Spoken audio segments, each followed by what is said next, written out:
بسم الله الرحمن الرحيم.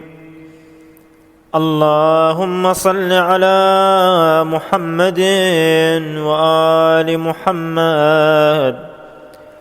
اللهم صل على محمد وآل محمد. اللهم إني أدعوك كما أمرتني فاستجب لي كما وعدتني إنك لا تخلف الميعاد. اللهم إني أسألك برحمتك التي وسعت كل شيء وبقوتك التي قهرت بها كل شيء وخضع لها كل شيء وذل لها كل شيء وبجبروتك التي غلبت بها كل شيء وبعزتك التي لا يقوم لها شيء وبعظمتك التي ملأت كل شيء وبسلطانك الذي على كل شيء وبوجهك الباقي بعد فناء كل شيء وبأسمائك التي ملأت أركان كل شيء وبعلمك الذي أحاط بكل شيء وبنور وجهك الذي أضاء له كل شيء. يا نور يا قدوس يا أول الأولين ويا آخر الآخرين. اللهم اغفر لي الذنوب التي تهتك العصام. اللهم اغفر لي الذنوب التي تنزل النقام. اللهم اغفر لي الذنوب التي تغير النعم. اللهم اغفر لي الذنوب التي تحبس الدعاء. اللهم اغفر لي الذنوب التي تنزل البلاء. اللهم اغفر لي كل ذنب أذنبته وكل خطيئة أخطأتها. اللهم إني أتقرب إليك بذكرك وأستشفع بك إلى نفسك وأسألك بجودك أن تدنيني من قربك وأن توزعني شكرك وأن تلهمني ذكرك. اللهم إني أسألك سؤال خاضع متذلل خاشع أن تسامحني وترحمني وتجعلني بقسمك راضيا قانعا وفي جميع الأحوال متواضعا. اللهم وأسألك سؤال من اشتدت فاقته وأنزل بك عند الشدائد حاجته وعظم فيما عندك رغبته. اللهم عظم سلطانك وعلى مكانك وخفي مكرك وظهر أمرك وغلب قهرك وجرت قدرتك ولا يمكن الفرار من حكومتك. اللهم لا أجد لذنوبي غافرا ولا لقبائحي ساترا ولا لشيء من عمل القبيح بالحسن مبدلا غيرك. لا إله إلا أنت سبحانك وبحمدك. ظلمت نفسي وتجرأت بجهلي وسكنت إلى قديم ذكرك لي ومنك علي. اللهم مولاي كم من قبيح سترته وكم من فادح من البلاء قلته وكم من عثار وقيته وكم من مكروه دفعته وكم من ثناء جميل لست أهلا له نشرته. اللهم عظم بلائي وأفرط بي سوء حالي وقصرت بي أعمالي وقعدت بي أغلالي وحبسني عن نفعي بعد آمالي وخدعتني الدنيا بغرورها ونفسي بخيانتها. ومطالي يا سيدي فأسألك بعزتك ألا يحجب عنك دعائي سوء عملي وفعالي ولا تفضحني بخفي ما اطلعت عليه من سري ولا تعاجلني بالعقوبة على ما عملته في خلواتي من سوء فعلي وإساءتي ودوام تفريطي وجهالتي وكثرة شهواتي وغفلتي. وكن اللهم بعزتك لي في الأحوال كلها رؤوفا وعلي في جميع الأمور عطوفا. إلهي وربي من لي غيرك أسأله كشف ضري والنظر في أمري. إلهي ومولاي أجريت علي حكما اتبعت فيه هوى نفسي ولم أحترس فيه من تزيين عدوي فغرني بما أهوى وأسعده على ذلك القضاء فتجاوزت بما جرى علي من ذلك بعض حدودك وخالفت بعض أوامرك فلك الحمد علي في جميع ذلك ولا حجة لي فيما جرى علي فيه قضاؤك وألزمني حكمك وبلاؤك. وقد أتيتك يا إلهي بعد تقصيري وإسرافي على نفسي معتذرا نادما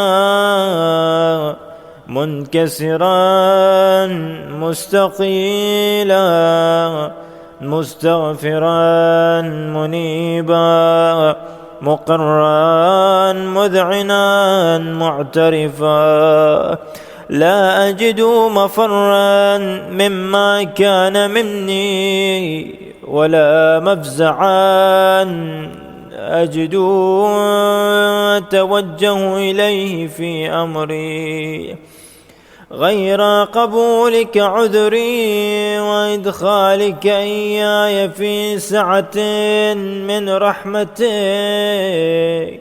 اللهم فاقبل عذري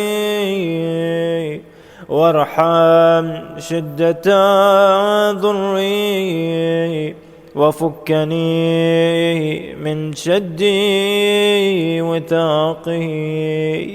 يا رب ارحم ضعف بدني ورقة جلدي ودقة عظمي، يا من بدأ خلقي وذكري وتربيتي وبري وتغذيتي، هبني لابتداء كرمك وسالف برك به.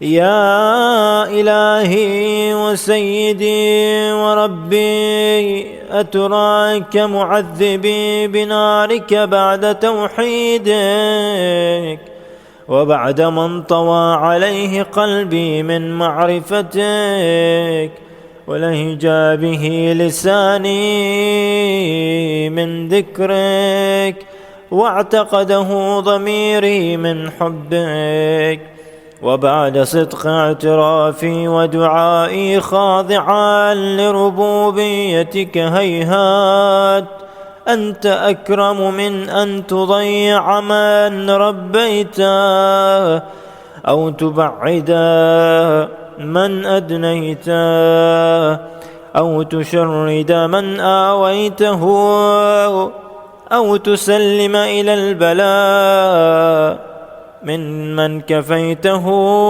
ورحمته. وليت شعري يا سيدي وإلهي ومولاي، أتسلط النار على وجوه خرت لعظمتك ساجدا، وعلى ألسن نطقت بتوحيدك صادقا، وبشكرك مادحة، وعلى قلوب اعترفت بإلهيتك محققا، وعلى ضمائر حوت من العلم بك حتى صارت خاشعة، وعلى جوارح سعت إلى أوطان تعبدك طائعة، وأشارت باستغفارك مذعنا. ما هكذا الظن بك، ولا أخبرنا بفضلك عنك يا كريم. يا رب وأنت تعلم ضعفي عن قليل من بلاء الدنيا وعقوباتها، وما يجري فيها من المكاره على أهلها، على أن ذلك بلاء ومكروه، قليل مكثه يسير بقاؤه، قصير مدته. فكيف احتمالي لبلاء الآخرة وجليل وقوع المكاره فيها، وهو بلاء تطول مدته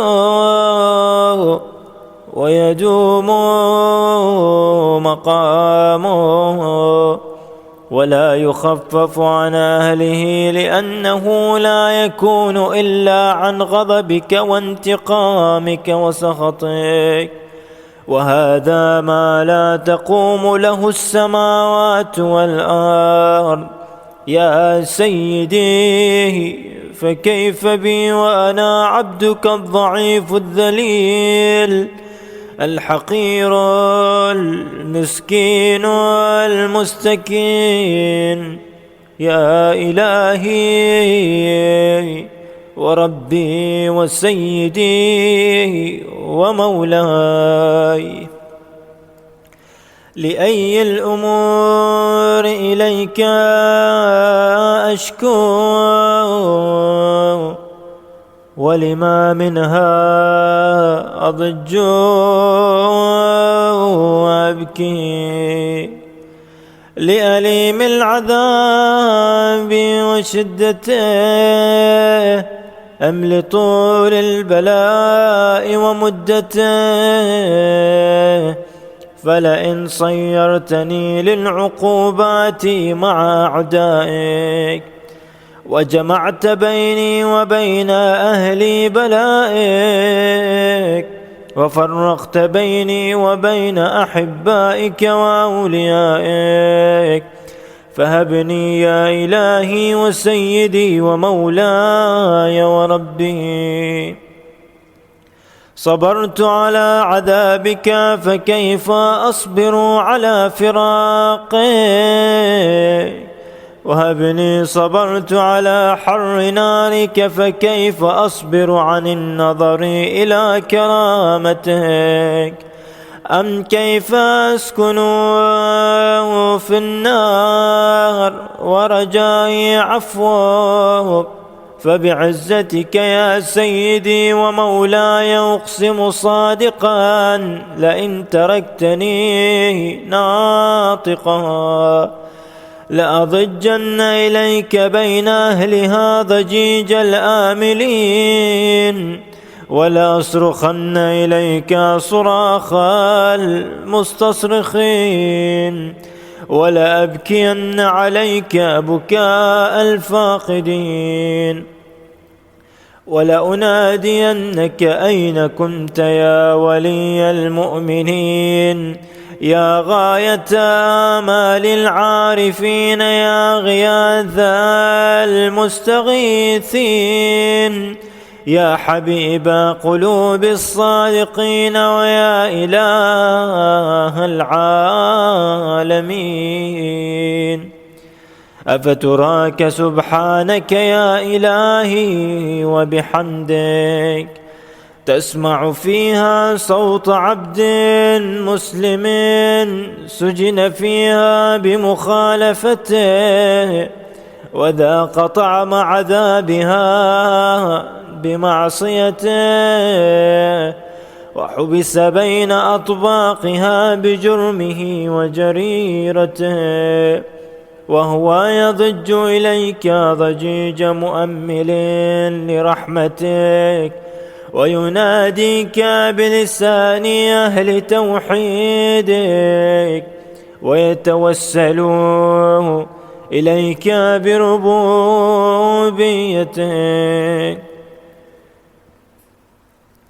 يا مولاي فكيف يبقى في العذاب وهو يرجو ما سلف من حلمك؟ أم كيف تؤلمه النار وهو يأمل فضلك ورحمتك؟ أم كيف يحرقه لهيبها وأنت تسمع صوته وترى مكانه؟ أم كيف يشتمل عليه زفيرها وأنت تعلم ضعفا؟ أم كيف يتقلقل بين أطباقها وأنت تعلم صدقا؟ أم كيف تزجره زبانيتها وهو يناديك يا ربا؟ أم كيف يرجو فضلك في عتقه منها فتتركه فيها؟ هيهات ما ذلك الظن بك ولا المعروف من فضلك، ولا مشبه لما عاملت به الموحدين من برك وإحسانك، فباليقين يقطع لولا ما حكمت به من تعذيب جاحديك. وقضيت به من إخلاد معانديك لجعلت النار كلها بردا وسلاما، وما كانت لأحد فيها مقرا ولا مقاما، لكنك تقدست أسماؤك أقسمت أن تملاها من الكافرين من الجنة والناس أجمعين، وأن تخلد فيها المعاندين، وأنت جل ثناؤك قلت مبتدئا وتطولت بالإنعام متكرما، أفمن كان مؤمنا كمن كان فاسقا لا يستوون. إلهي وسيدي فأسألك بالقدرة التي قدرتها وبالقضية التي حتمتها وحكمتها وغلبت من عليه أجريتها، أن تهب لي في هذه الليلة وفي هذه الساعة كل جرم أجرمته وكل ذنب أذنبته وكل قبيح أسررته وكل جهل عملته كتمته أو أعلنته وأخفيته أو أظهرته، وكل سيئة أمرت بإثباتها الكرام الكاتبين الذين وكلتهم بحفظ ما يكون مني وجعلتهم شهودا علي مع جوارحي، وكنت أنت الرقيب علي من ورائهم والشاهد لما خفي عنهم، وبرحمتك أخفيته وبفضلك سترته، وأن توفر حظي من كل خير تنزله أو إحسان تفضله أو بر نشرته أو رزق بسطته أو ذنب تغفره أو خطأ تستره. يا ربي يا ربي يا رب، يا إلهي وسيدي ومولاي ومالك رقه، يا من بيده ناصيتي، يا عليما بضري ومسكنتي، يا خبيرا بفقري وفاقتي. يا ربي يا ربي يا رب، أسألك بحقك وقدسك وأعظم صفاتك وأسمائك أن تجعل أوقاتي في الليل والنهار بذكرك معمورا وبخدمتك موصولة وأعمالي عندك مقبولة، حتى تكون أعمالي وأورادي كلها وردا واحدا، وحالي في خدمتك سرمدا. يا سيدي يا من عليه معولي، يا من إليه شكوت أحوالي، يا ربي يا ربي يا رب، قو على خدمتك جوارحي واشدد على العزيمة جوانحي، وهب لي الجد في خشيتك والدوام في الاتصال بخدمتك، حتى أسرح إليك في ميادين السابقين. وأسرع إليك في البارزين، وأشتاق إلى قربك في المشتاقين، وأدنو منك دنو المخلصين، وأخافك مخافة الموقنين، وأجتمع في جوارك مع المؤمنين. اللهم ومن أرادني بسوء فأرد، ومن كادني فكد، واجعلني من أحسن عبيدك نصيبا عندك، وأقربهم منزلة منك، وأخصهم زلفة لديك، فإنه لا ينال ذلك إلا بفضلك. وجد لي بجودك، واعطف علي بمجدك، واحفظني برحمتك، واجعل لساني بذكرك لهجا، وقلبي بحبك متيما، ومنا علي بحسن إجابتك، واقلني عثرتي واغفر زلتي، فإنك قضيت على عبادك بعبادتك، وأمرتهم بدعائك، وضمنت لهم الإجابة. فإليك يا ربي نصبت وجهي، وإليك يا ربي مددت يدي، فبعزتك استجب لي دعائي، وبلغني مناي، ولا تقطع من فضلك رجائي، واكفني شر الجن والإنس من أعدائي. يا سريع الرضا، يا سريع الرضا، يا سريع الرضا، اغفر لمن لا يملكه إلا الدعاء، فإنك فعال لما تشاء، يا من اسمه دواء، وذكره شفاء، وطاعته غنى. ارحم من رأس ماله الرجاء، وسلاحه البكاء،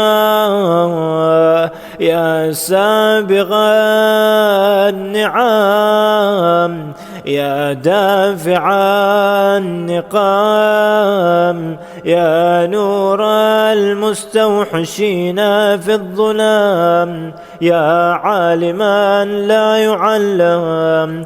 صل على محمد وآل محمد، وافعل به ما أنت أهله. وصلى الله على رسوله والأئمة الميامين من آله، وسلم تسليما كثيرا.